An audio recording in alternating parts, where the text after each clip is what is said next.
All right, welcome to Control-Alt-Read with your host, Jeremy. And Lori. And Brian. All right, I remembered to do intros this time. So this is our first fiction book we're covering. We are going, or for this month, we read C. Robert Cargill's Sea of Rust. And so I want to have a quick disclaimer. We're going to try and not cover some of the major spoilers, but there will be some spoilers for certain. So if you don't want to hear spoilers before we start talking about this, I highly recommend you read it or listen to it or something. But there will definitely be some spoilers going on. All right, so this was my book to choose, or it was my turn to pick a book, and this is what I picked. And the reason I picked it is because it centers around robotics and artificial intelligence. And that's a topic that, like I think we discussed last time, Lori and I teach IT, and then Brian and I have been having some pretty fun conversations surrounding AI over the last couple of years. And because so it has been a growing topic. Mm-hmm, yep, absolutely. Mm-hmm. And so it just kind of felt like it was going to be a fun switch from the nonfiction that we were doing and break us into something a little more. We didn't have to think about quite as much. We didn't have to, even though, like you said right before we started recording, there were times that you just had to stop and think and go, whoa, wait a second. What just happened there?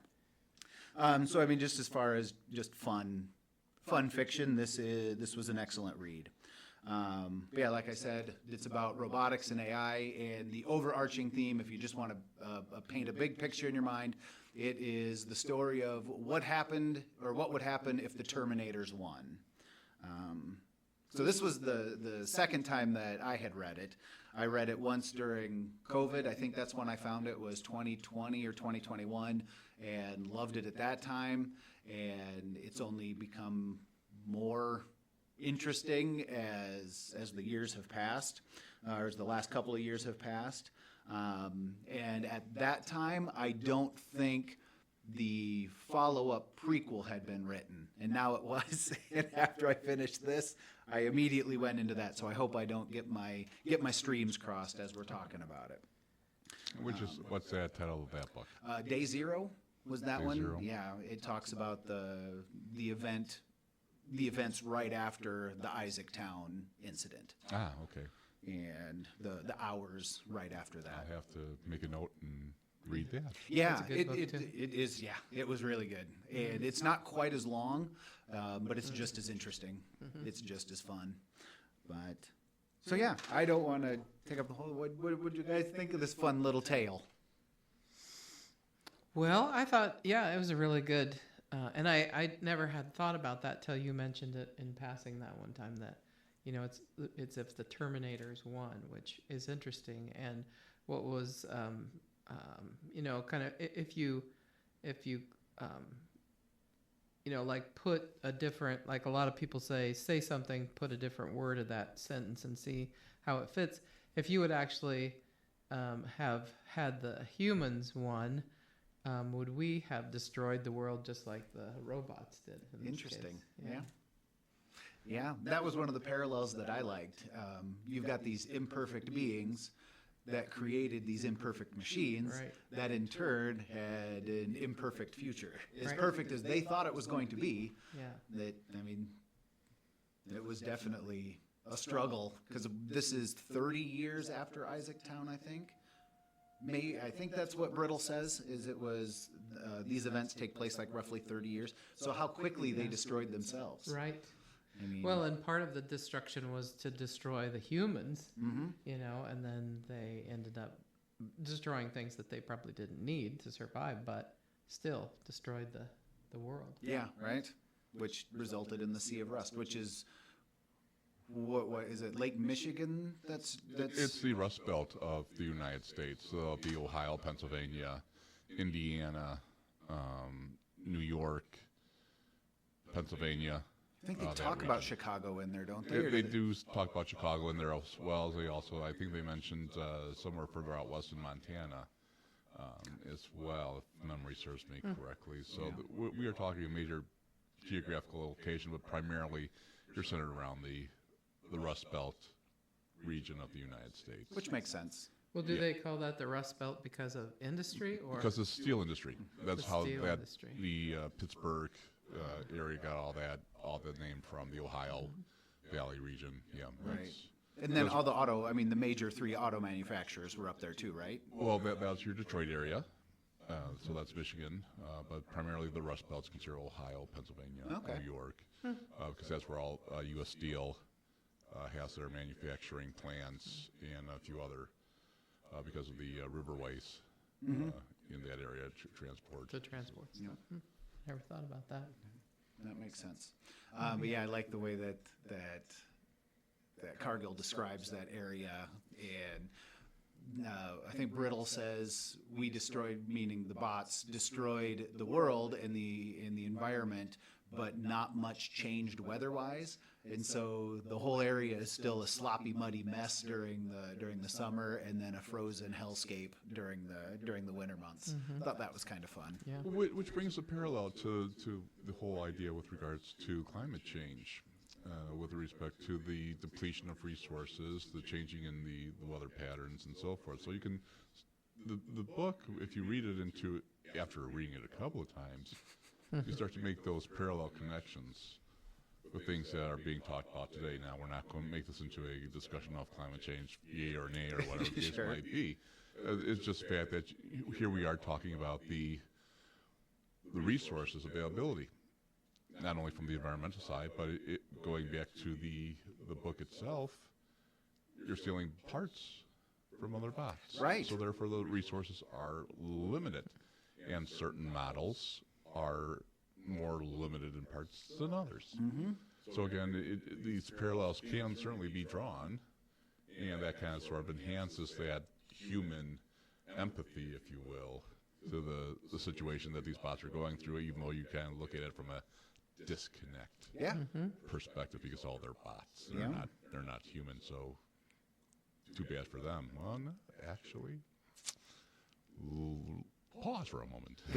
And think about that. Right. That was one of the first notes that I made about the opening. Is Cargill does a really good job of setting the tone and setting the stakes, and because you've got this great, what I was envisioning was this great Louis L'Amour intro where you've got the stalker Brittle stalking this dying bot for its parts, and then as soon as she is able to get the parts from this bot, convinces it to turn itself off, saying you shouldn't trust me, which is really fun, and essentially kills that bot.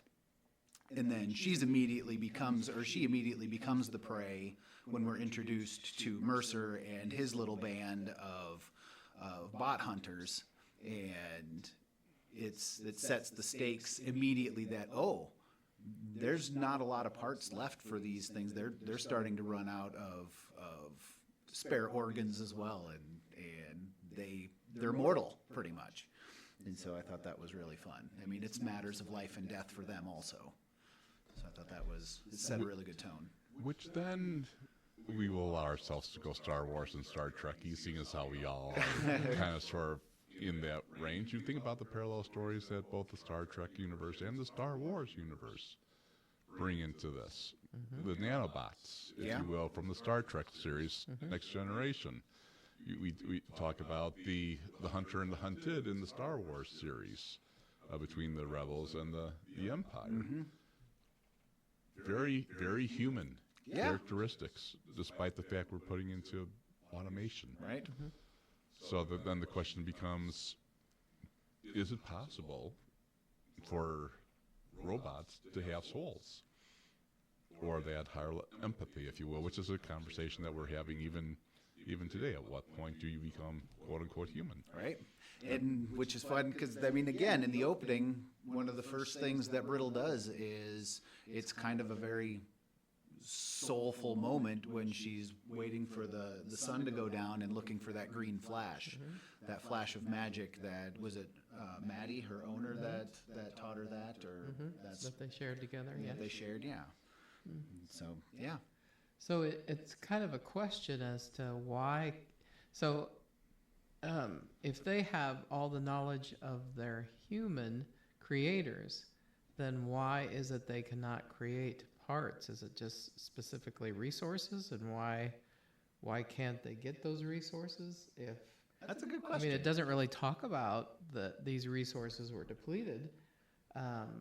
I assume like rare earth minerals and stuff, and if you'd think that they would have miners as bots, but why is it that it's become this planet where they can't repair themselves? Well, they do kind of allude to that a little bit, and that's when we get into the OWIs, the One World Intelligences, the super AIs that are, one of them is essentially the villain of the story, and they started creating more. They started replicating themselves in the early days of the war. Yeah. And so who knows, maybe there was resource exhaustion. Yeah. And because I don't know that Brittle actually says there's resource exhaustion, but they do, she does talk about, or at least remembers during the war when the OWIs started to create their own facets and mass producing them. And then all of that stuff wouldn't be compatible. And then who knows, maybe there's not enough diversity, or maybe there's too much diversity in the bots that remain, that how do you set up a factory and secure a factory from an OWI that is going to produce the right parts for the right bots? Right. So I don't know. That's a good question. And so many different models of bots. Maybe that kind of messed up, because basically their repairs are by things they find off other bots, not anything that's created. Yep, not anymore. It's all scavenging and harvesting and hiding stuff away in caches. Kind of makes me think of the animated movie Robots. Why have used when you can have new? Right? I love that movie. That was so fun. That's a fun movie. But I lost my train of thought there. But because you mentioned with regards to the depletion of everything. If you think about and this again, I don't want to be philosophical here, but these are all the things that came to mind when I was reading this book. You think about the number of civilizations that have been downfalled due to depletion.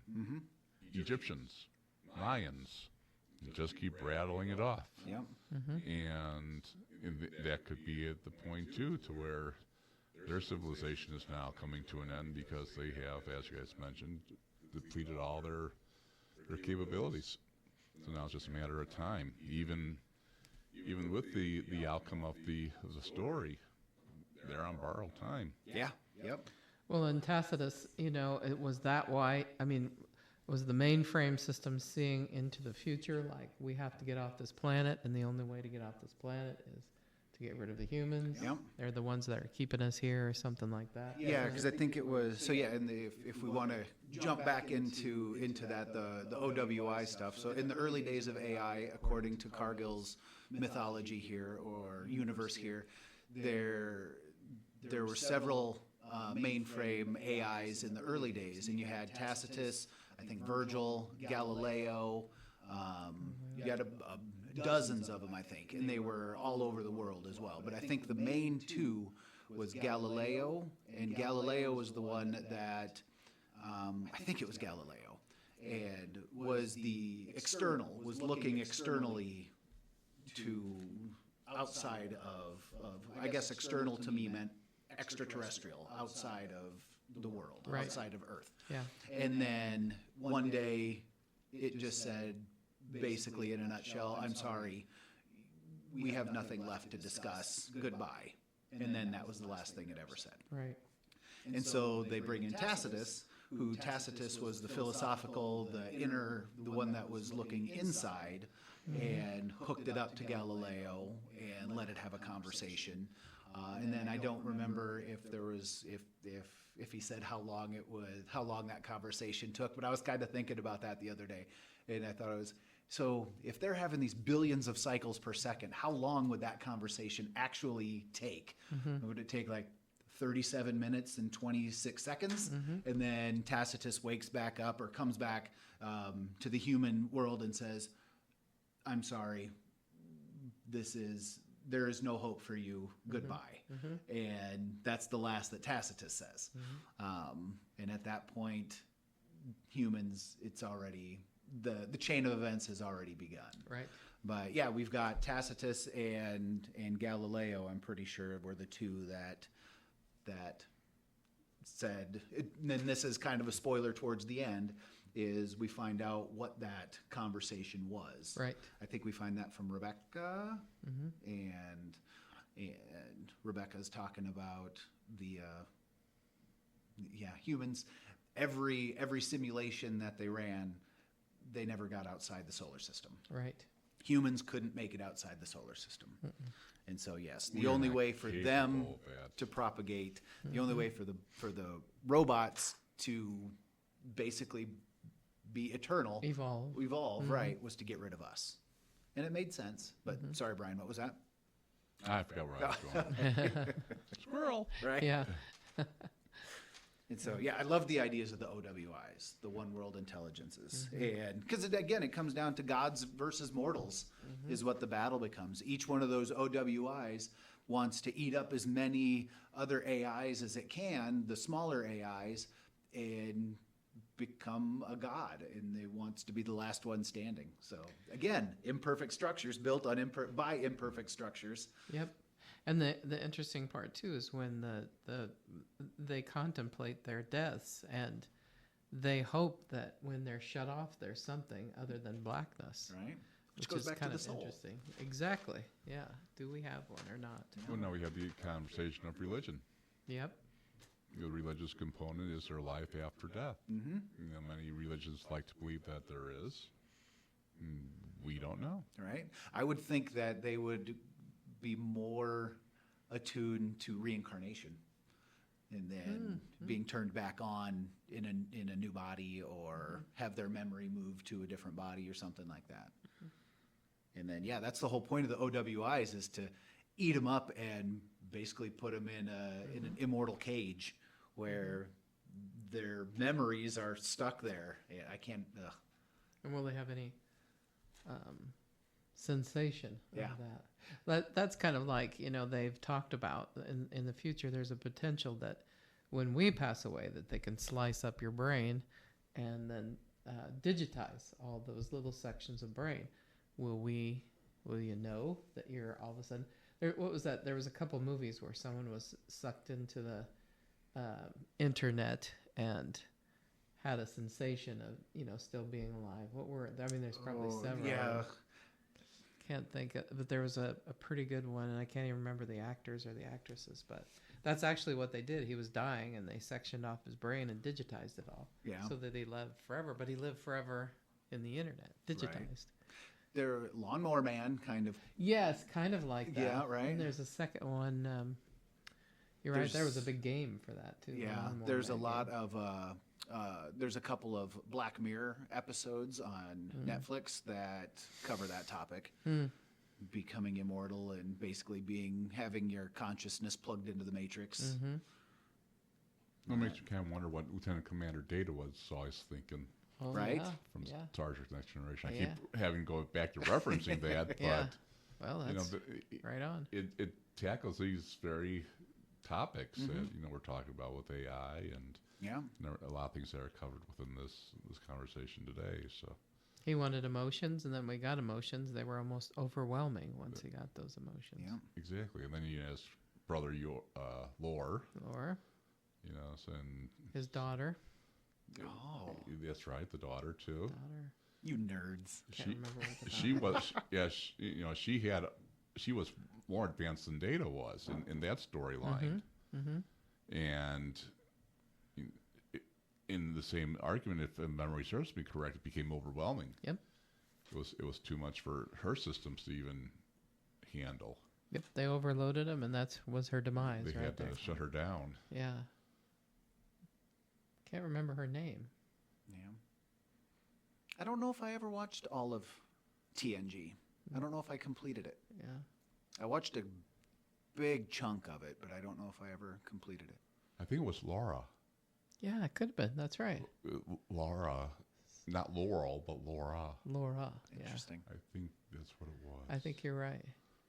Anywho, we're getting into TNG, Right? Robotics. It's all right. There's a lot of parallels there. artificial- A lot of yeah. parallels. Yeah. Well, and that too, you think of the little trials and tribulations of Data, and then you look at these bots, and it got to the point where they wanted just to be independent with Isaactown, and then, of course, the demise, and then that turned. But like you said, I don't want to do spoiler alerts Right, either right. for the next book, but yeah, it was. Were they pushed to that point by some other influence, or, what actually happened to,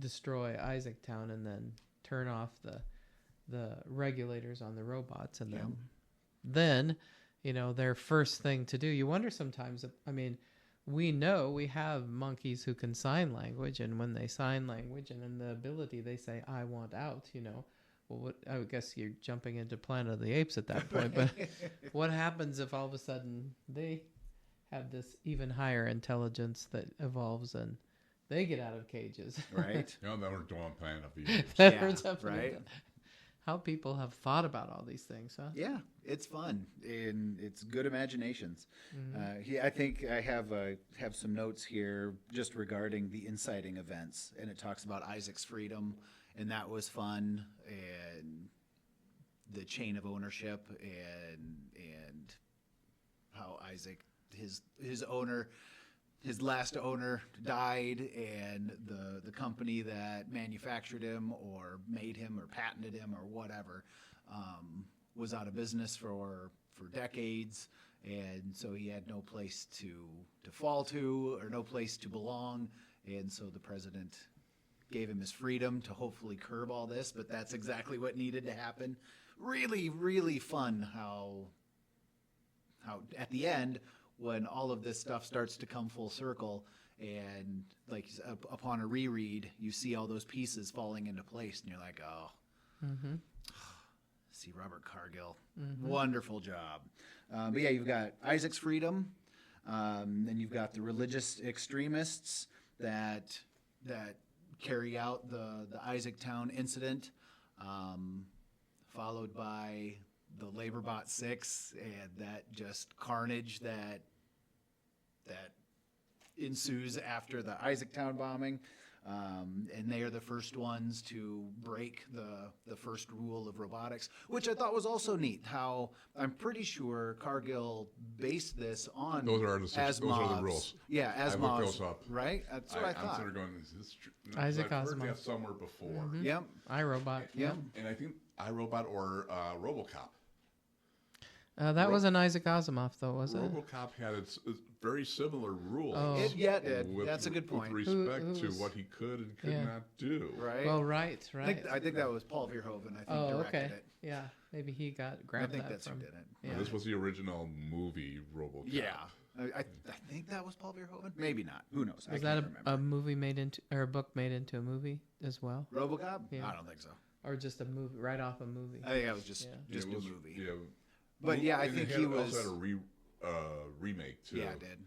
Further down the line. Yeah, not too long ago. Yeah. it's- And as far as remakes go, it wasn't terrible. I liked the casting though, so I was a little biased.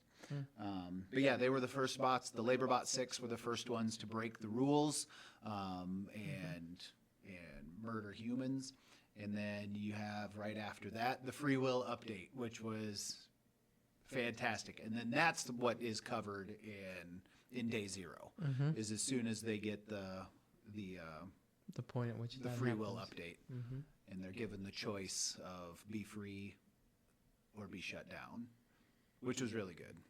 And did you guys happen to see that video online yet with regards to in China that robot that actually went berserk? No.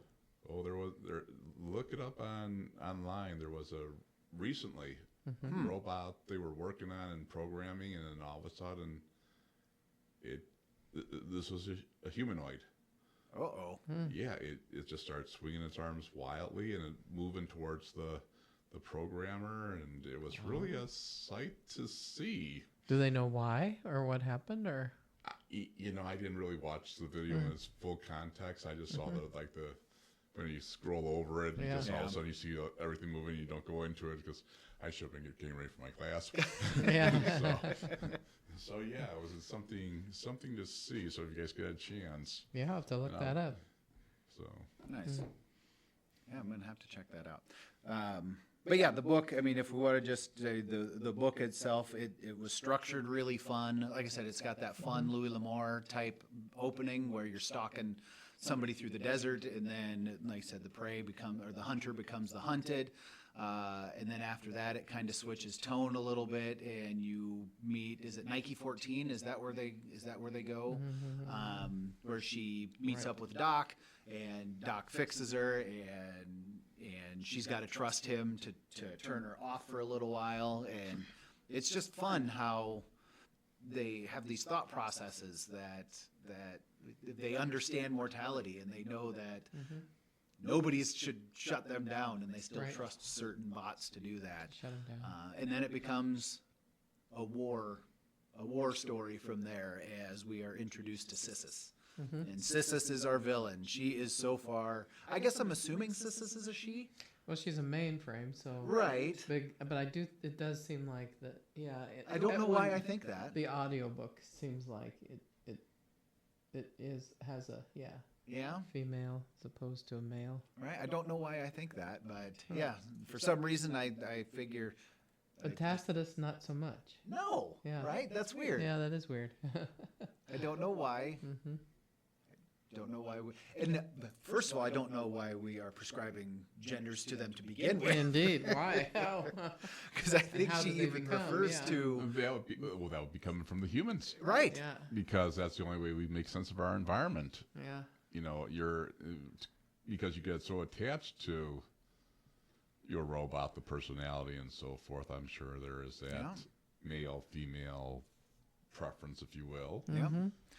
Well, and then Brittle, when the first time she hears Mercer's voice, or the first time the audience hears Mercer's voice, and she's talking about Mercer, she says, "Oh, I recognize that voice. It's mine, just male." And so it's Mercer. Right? yeah. Yeah. And so And see, when you read it, though, you really don't necessarily get the gender until they make mention of it.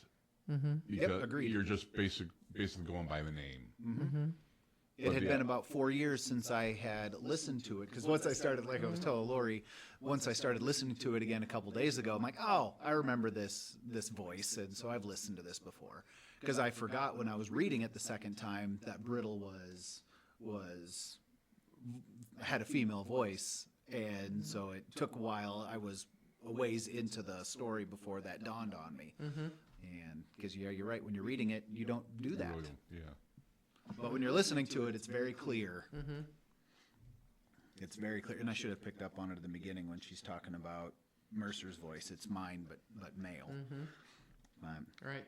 Yeah, but I love Sissus. Sissus is a great villain.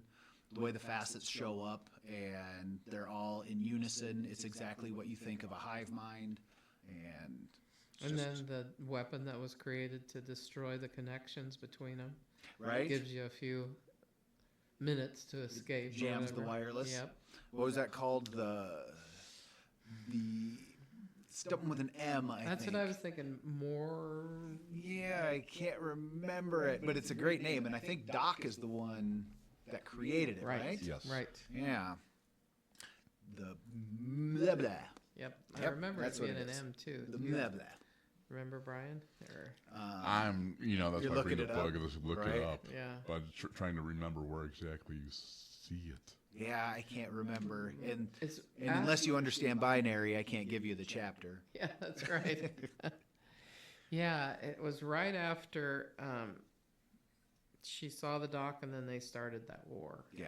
Yeah, they've Right mentioned it after. a couple of times. But not even right after, because it seems like they had to get to a point where they're like, "Can you build it now?" Yeah. Before we see that is what.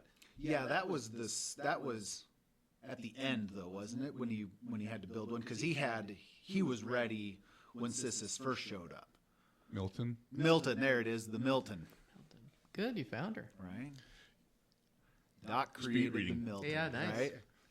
Right? And then, yeah, we've got a war story, and then after that, as they're escaping, we're introduced to Rebecca 1, 2, and 19.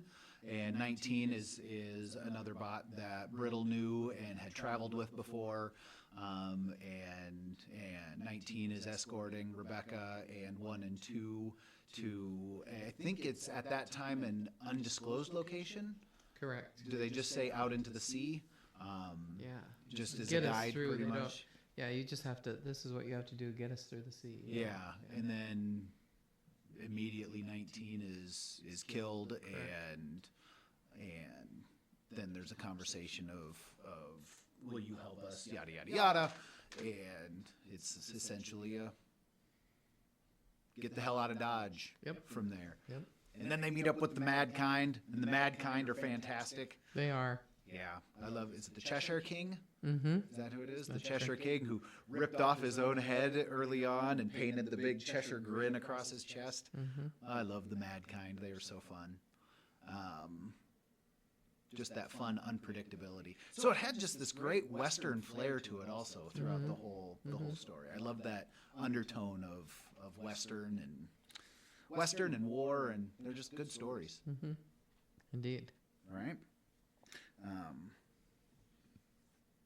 But yeah, without getting too heavy into spoilers and stuff after that point, I don't want to give too much away. I think people should definitely read this book.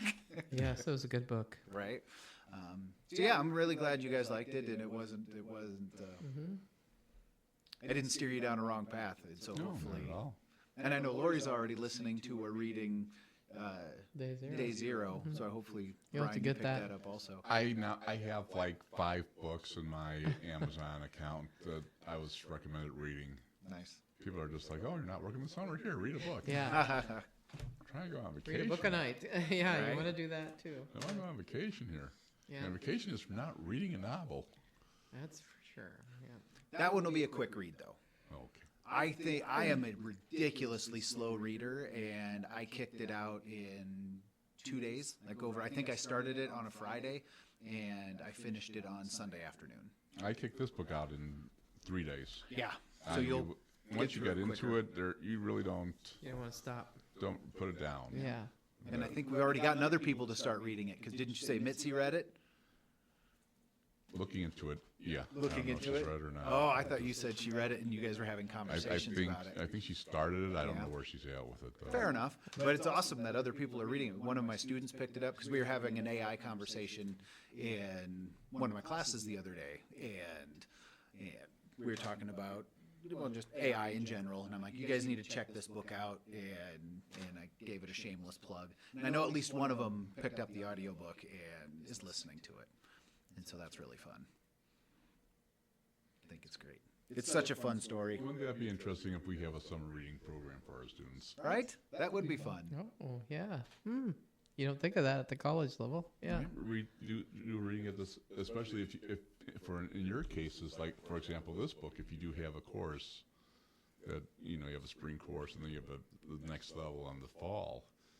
For the summer, read this for entertainment, and then maybe you'll come back the next semester with, That would be cool. It would be cool like to that idea. include lots of majors too, though, like different perspectives on all that too. Right. Exactly, yeah. Yeah. It's step away from the traditional textbook lecture stuff, and you get into as you guys already do in your classes, application. Right. But that's a whole other academic story. Yeah. Right. That's beyond the scope of today's podcast. Yeah, absolutely. Yeah. So yeah, I picked this one. I'm glad you guys enjoyed it. And have you thought about anything that we should read next? Well, did you already pick a book? I just thought of like the second, or I don't know if it's the first or the second of, say his name. Mahali Csikszentmihalyi Yeah. Mahali. That creativity book. That's a good book. I just started it, but I didn't get into it much. But if you have another one, that's fine too. Because I picked one, you picked one. And Flo was I Lori's. picked Flo. Flo's the one that kicked us So all off. Okay, so now we got all 3 of us taken care of. So Yeah. now we go What do you around think? again, or we've got Yeah. a 4th person and Right. can Get their book. get their book. Right? I was thinking, creativity